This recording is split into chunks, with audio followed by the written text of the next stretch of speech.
सत्यनारायण व्रत कथा का पहला अध्याय। एक समय की बात है, नैशिरण्य तीर्थ में शौनिक आदि 88,000 ऋषियों ने श्री सूत जी से पूछा, हे प्रभु, इस कलयुग में वेद विद्या रहित मनुष्यों को प्रभु भक्ति किस प्रकार मिल सकती है तथा उनका उद्धार कैसे होगा। हे मुनिश्रेष्ठ, कोई ऐसा तप बताइए जिससे थोड़े समय में ही पुण्य मिले और मनवांछित फल भी मिल जाए। इस प्रकार की कथा सुनने की हम इच्छा रखते हैं।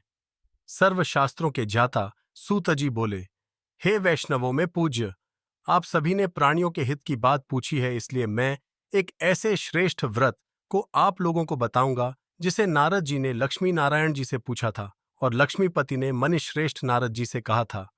आप सब इसे ध्यान से सुनिए। एक समय की बात है, योगीराज नारद जी दूसरों के हित की इच्छा लिए अनेकों लोकों में घूमते हुए मृत्युलोक में आ पहुंचे।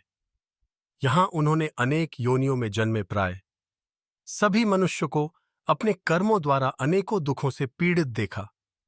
उनका दुख देख नारद जी सोचने लगे कि कैसा यत्न किया जाए जिसके करने से निश्चित रूप से मानव के दुखों का अंत हो जाए। इसी विचार पर मनन करते हुए वह विष्णुलोक में गए।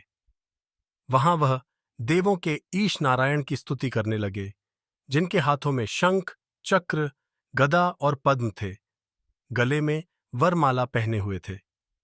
स्तुति करते हुए नारद जी बोले, हे भगवान, आप अत्यंत शक्ति से संपन्न हैं, मन तथा वाणी भी आपको नहीं पा सकती हैं। आपका आदि, मध्य तथा अंत नहीं है।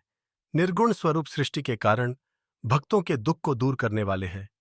आपको मेरा नमस्कार है। नारद जी की स्तुति सुन विष्णु भगवान बोले, हे मुनिश्रेष्ठ, आपके मन में क्या बात है?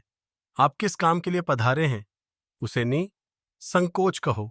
इस पर नारद मुनि बोले कि मृत्युलोक में अनेक योनियों में जन्मे मनुष्य अपने कर्मों के द्वारा अनेकों दुख से दुखी हो रहे हैं।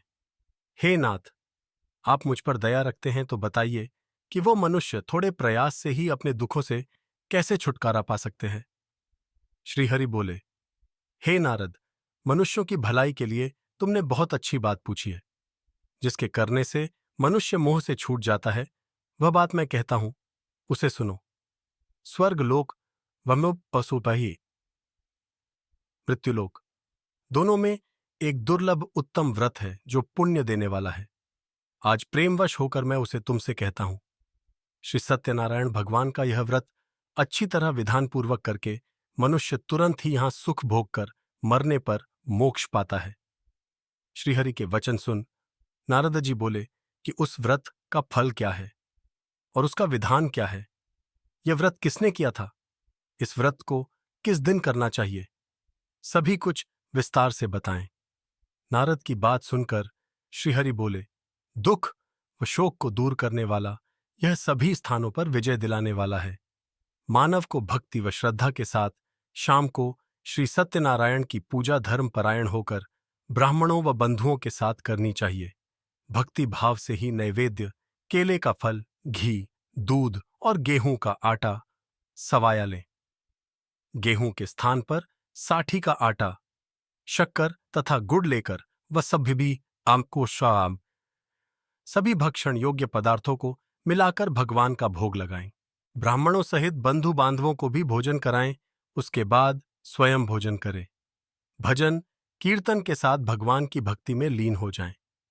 इस तरह से सत्यनारायण भगवान का यह व्रत करने पर मनुष्य की सारी इच्छाएं निश्चित रूप से पूरी होती हैं। इस कलिकाल अर्थात कलयुग में मृत्युलोक में मोक्ष का यही एक सरल उपाय बताया गया है। श्री सत्यनारायण व्रत कथा का पहला अध्याय संपूर्ण। बोलिए श्री सत्यनारायण भगवान की जय। सत्यनारायण भगवान की व्रत कथा का दूसरा अध्याय। सूत जी बोले, हे ऋषियों, जिसने पहले समय में इस व्रत को किया था उसका इतिहास कहता हूं, ध्यान से सुनो। सुंदर काशीपुरी नगरी में एक अत्यंत निर्धन ब्राह्मण रहता था। भूख प्यास से परेशान वह धरती पर घूमता रहता था। ब्राह्मणों से प्रेम करने वाले भगवान ने एक दिन ब्राह्मण का वेश धारण कर उसके पास जाकर पूछा, हे विप्र, नित्य दुखी होकर तुम पृथ्वी पर क्यों घूमते हो? दीन ब्राह्मण बोला, मैं निर्धन ब्राह्मण हूं, भिक्षा के लिए धरती पर घूमता हूं। हे भगवान, यदि आप इसका कोई उपाय जानते हो तो बताइए। वृद्ध ब्राह्मण कहता है कि सत्यनारायण भगवान मनोवांछित फल देने वाले हैं, इसलिए तुम उनका पूजन करो। इसे करने से मनुष्य सभी दुखों से मुक्त हो जाता है। वृद्ध ब्राह्मण बनकर आए सत्यनारायण भगवान उस निर्धन ब्राह्मण को व्रत का सारा विधान बताकर अंतर्धान हो गए। ब्राह्मण मन ही मन सोचने लगा कि जिस व्रत को वृद्ध ब्राह्मण करने को कह गया है, मैं उसे जरूर करूंगा। यह निश्चय करने के बाद उसे रात में नींद नहीं आई।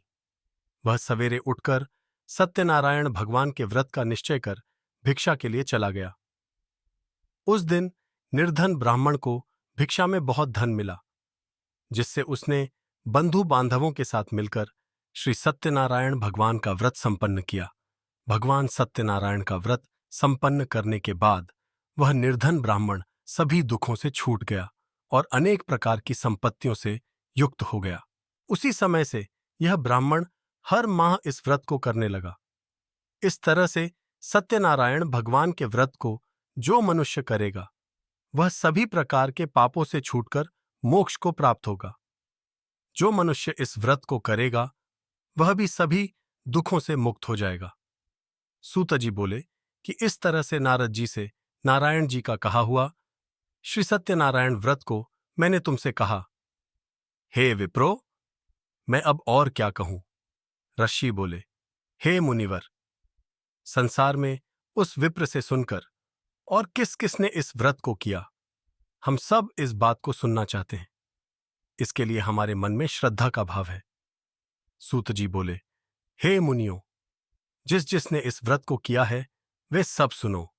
एक समय वही विप्र धन व ऐश्वर्य के अनुसार अपने बंधु बांधवों के साथ इस व्रत को करने को तैयार हुआ। उसी समय एक लकड़ी बेचने वाला बूढ़ा आदमी आया और लकड़ियां बाहर रखकर अंदर ब्राह्मण के घर में गया। प्यास से दुखी वह लकड़हारा उनको व्रत करते देख विप्र को नमस्कार कर पूछने लगा कि आप यह क्या कर रहे हैं? तो उन्होंने बताया कि व्रत कर रहा हूं तथा इसे करने से क्या फल मिलेगा, कृपया मुझे भी बताएं। ब्राह्मण ने कहा कि सब मनोकामनाओं को पूरा करने वाला यह सत्यनारायण भगवान का व्रत है। इनकी कृपा से ही मेरे घर में धन धान्य आदि की वृद्धि हुई है। विप्र से सत्यनारायण व्रत या के बारे में जानकर लकड़हारा बहुत प्रसन्न हुआ। चरणामृत लेकर वह प्रसाद खाने के बाद वह अपने घर गया। लकड़हारे ने अपने मन में संकल्प किया कि आज लकड़ी बेचने से जो धन मिलेगा, उसी से श्री सत्यनारायण भगवान का उत्तम व्रत करूंगा। मन में इस विचार को ले बूढ़ा आदमी सिर पर लकड़ियां रख उस नगर में बेचने गया जहां धनी लोग ज्यादा रहते थे। उस नगर में उसे अपनी लकड़ियों का दाम पहले से 4 गुना अधिक मिलता है। बूढ़ा प्रसन्नता के साथ दाम लेकर केले, शक्कर, घी, दूध, दही और गेहूं का आटा ले और सत्यनारायण भगवान के व्रत की अन्य सामग्रियां लेकर अपने घर गया।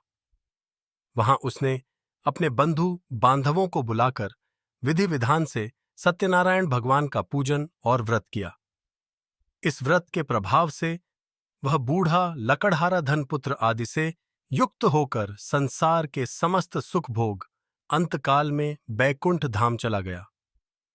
श्री सत्यनारायण व्रत कथा का दूसरा अध्याय संपूर्ण। बोलिए श्री सत्यनारायण भगवान की जय।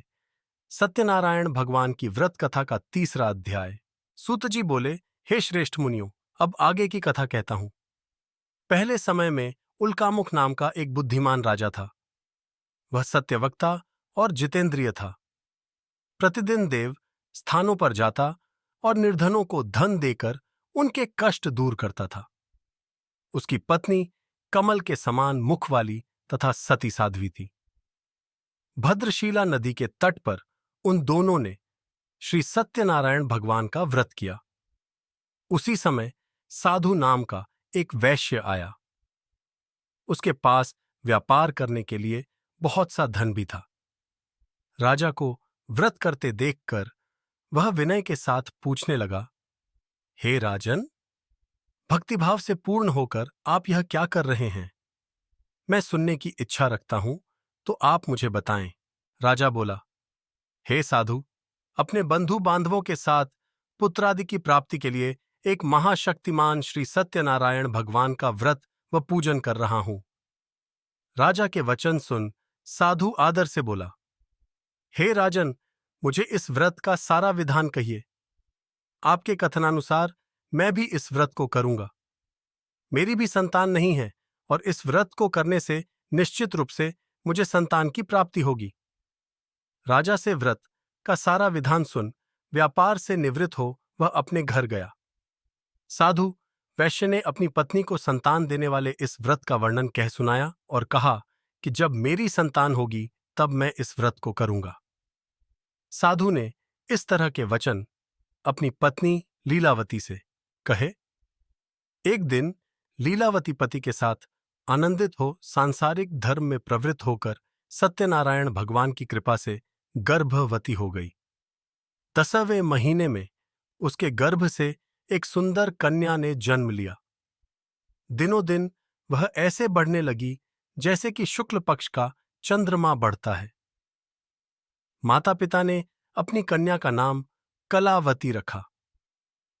एक दिन लीलावती ने मीठे शब्दों में अपने पति को याद दिलाया कि आपने सत्यनारायण भगवान के जिस व्रत को करने का संकल्प किया था उसे करने का समय आ गया है। आप इस व्रत को करिए। साधु बोला कि हे प्रिय, इस व्रत को मैं उसके विवाह पर करूंगा। इस प्रकार अपनी पत्नी को आश्वासन देकर वह नगर को चला गया। कलावती पिता के घर में रह वृद्धि को प्राप्त हो गई। साधु ने एक बार नगर में अपनी कन्या को सखियों के साथ देखा तो तुरंत ही दूत को बुलाया और कहा कि मेरी कन्या के योग्य वर देख कर आओ। साधु की बात सुनकर दूत कंचन नगर में पहुंचा और वहां देखभाल कर लड़की के सुयोग्य वाणिक पुत्र को ले आया। सुयोग्य लड़के को देख साधु ने बंधु बांधवों को बुलाकर अपनी पुत्री का विवाह कर दिया। लेकिन दुर्भाग्य की बात यह कि साधु ने अभी भी श्री सत्यनारायण भगवान का व्रत नहीं किया। इस पर श्री भगवान क्रोधित हो गए और श्राप दिया कि साधु को अत्यधिक दुख मिले। अपने कार्य में कुशल साधु बनिया जमाई को लेकर समुद्र के पास स्थित होकर रत्नासारपुर नगर में गया। वहां जाकर दामाद ससुर दोनों मिलकर चंद्रकेतु राजा के नगर में व्यापार करने लगे। एक दिन भगवान सत्यनारायण की माया से एक चोर राजा का धन चुराकर भाग रहा था। उसने राजा के सिपाहियों को अपना पीछा करते देख चुराया हुआ धन वहां रख दिया जहां साधु अपने जमाई के साथ ठहरा हुआ था। राजा के सिपाहियों ने साधु वैश्य के पास राजा का धन पड़ा देखा तो वह ससुर जमाई दोनों को बांधकर प्रसन्नता से राजा के पास ले गए और कहा कि उन दोनों चोरों हम पकड़ लाए हैं, आप आगे की कार्यवाही की आज्ञा दें। राजा की आज्ञा से उन दोनों को कठिन कारावास में डाल दिया गया और उनका सारा धन भी उनसे छीन लिया गया। श्री सत्यनारायण भगवान से श्राप से साधु की पत्नी भी बहुत दुखी हुई। घर में जो धन रखा था उसे चोर चुरा ले गए। शारीरिक तथा मानसिक पीड़ा व भूख प्यास से अति दुखी हो अन्न की चिंता में कलावती के ब्राह्मण के घर गई। वहां उसने श्री सत्यनारायण भगवान का व्रत होते देखा, फिर कथा भी सुनी। वह प्रसाद ग्रहण कर वह रात को घर वापस आई। माता के कलावती से पूछा कि हे पुत्री, अब तक तुम कहाँ थी? तेरे मन में क्या है? कलावती ने अपनी माता से कहा, हे माता, मैंने एक ब्राह्मण के घर में श्री सत्यनारायण भगवान का व्रत देखा है। कन्या के वचन सुन लीलावती भगवान के पूजन की तैयारी करने लगी। लीलावती ने परिवार व बंधुओं सहित सत्यनारायण भगवान का पूजन किया और उनसे वर मांगा कि मेरे पति तथा जमाई शीघ्र घर आ जाएं। साथ ही यह भी प्रार्थना की कि हम सबका अपराध क्षमा करें। श्री सत्यनारायण भगवान इस व्रत से संतुष्ट हो गए और राजा चंद्रकेतु को सपने में दर्शन दे कहा कि हे राजन, तुम उन दोनों वैश्यों को छोड़ दो और तुमने उनका जो धन लिया है उसे वापस कर दो। अगर ऐसा नहीं किया तो मैं तुम्हारा धन, राज्य व संतान सभी को नष्ट कर दूंगा। राजा को यह सब कहकर वह अंतर्धान हो गए। प्रातः काल सभा में राजा ने अपना सपना सुनाया। फिर बोले कि बणिक पुत्रों को कैद से मुक्त कर सभा में लाओ। दोनों ने आते ही राजा को प्रणाम किया।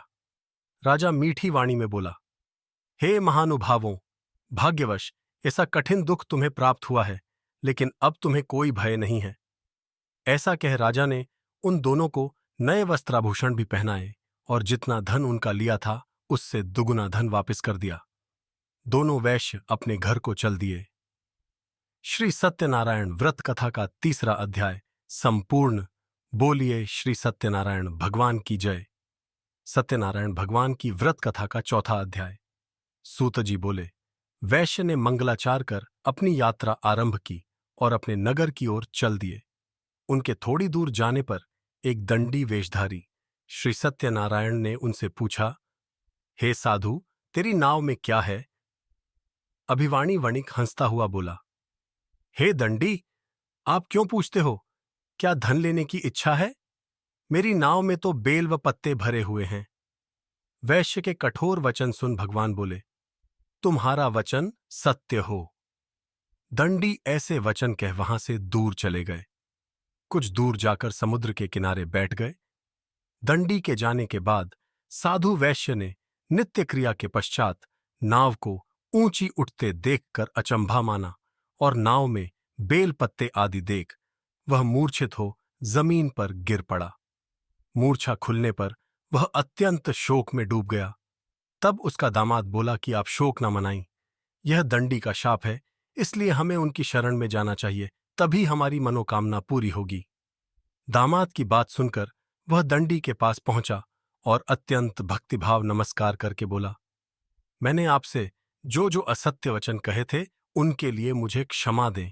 ऐसा कह कहकर महान शोकातुर हो रोने लगा।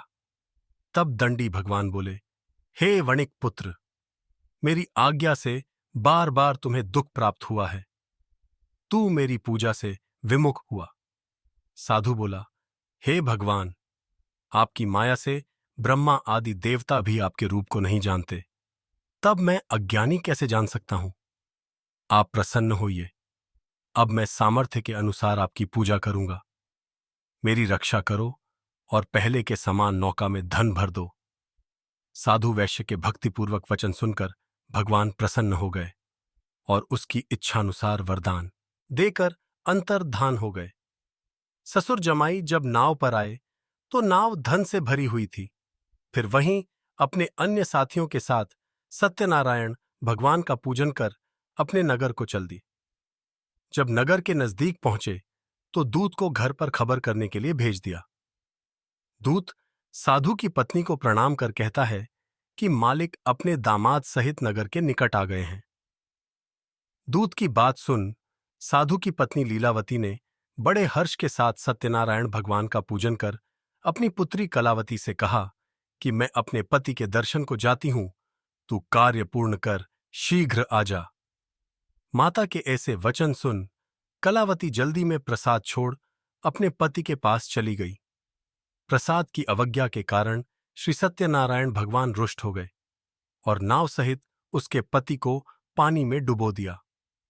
कलावती अपने पति को वहां ना पाकर रोती हुई जमीन पर गिर गई। नौका को डूबा हुआ देख वह कन्या को रोता देख साधु दुखी होकर बोला कि हे प्रभु, मुझसे तथा मेरे परिवार से जो भूल हुई है उसे क्षमा करें।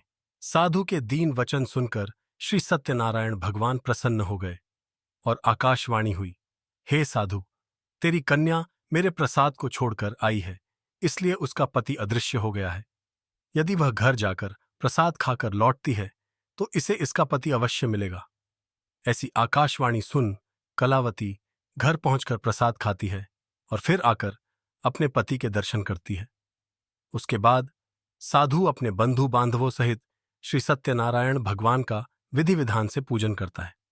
इस लोक का सुख भोग वह अंत में स्वर्ग जाता है। श्री सत्यनारायण व्रत कथा का 4था अध्याय संपूर्ण। बोलिए श्री सत्यनारायण भगवान की जय।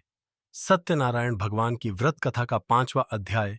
सूत जी बोले, हे ऋषियों, मैं और भी एक कथा सुनाता हूं, उसे भी ध्यानपूर्वक सुनो। प्रजा पालन में लीन तुंगध्वज नाम का एक राजा था। उसने भी भगवान का प्रसाद त्याग कर बहुत ही दुख सहन किया। एक बार वन में जाकर वन्य पशुओं को मारकर वह बड़ के पेड़ के नीचे आया। वहां उसने ग्वालों को भक्ति भाव से अपने बंधुओं सहित सत्यनारायण भगवान का पूजन करते देखा। अभिमानवश राजा ने उन्हें देखकर भी पूजा स्थान में नहीं गया और ना ही उसने भगवान को नमस्कार किया। ग्वालों ने राजा को प्रसाद दिया, लेकिन उसने वह प्रसाद नहीं खाया और प्रसाद को वहीं छोड़ वह अपने नगर को चला गया। जब वह नगर में पहुंचा तो वहां सब कुछ तहस नहस हुआ पाया, तो वह शीघ्र ही समझ गया कि यह सब भगवान ने ही किया है। वह दोबारा ग्वालों के पास पहुंचा और विधिपूर्वक पूजा करके प्रसाद खाया तो श्री सत्यनारायण भगवान की कृपा से सब कुछ पहले जैसा हो गया। दीर्घकाल तक सुख भोगने के बाद मरणोपरांत उसे स्वर्गलोक की प्राप्ति हुई। जो मनुष्य परम दुर्लभ इस व्रत को करेगा तो भगवान सत्यनारायण की अनुकंपा से उसे धन धान्य की प्राप्ति होगी। निर्धन धनी हो जाता है और भयमुक्त हो जीवन जीता है। संतानहीन मनुष्य को संतान सुख मिलता है और सारे मनोरथ पूर्ण होने पर मानव अंतकाल में बैकुंठ धाम को जाता है। सूत जी बोले, जिन्होंने पहले इस व्रत को किया है अब उनके दूसरे जन्म की कथा कहता हूं। वृद्ध शतानंद ब्राह्मण ने सुदामा का जन्म लेकर मोक्ष की प्राप्ति की। लकड़हारे ने अगले जन्म में निषाद बनकर मोक्ष प्राप्त किया। उल्कामुख नाम का राजा दशरथ होकर बैकुंठ को गए। साधु नाम के वैश्य ने मोरध्वज बनकर अपने पुत्र को आरे से चीरकर मोक्ष पाया। महाराज तुंगध्वज ने स्वयंभू होकर भगवान में भक्तियुक्त हो कर्म कर मोक्ष पाया। श्री सत्यनारायण व्रत कथा का 5वां अध्याय संपूर्ण। बोलिए श्री सत्यनारायण भगवान की जय।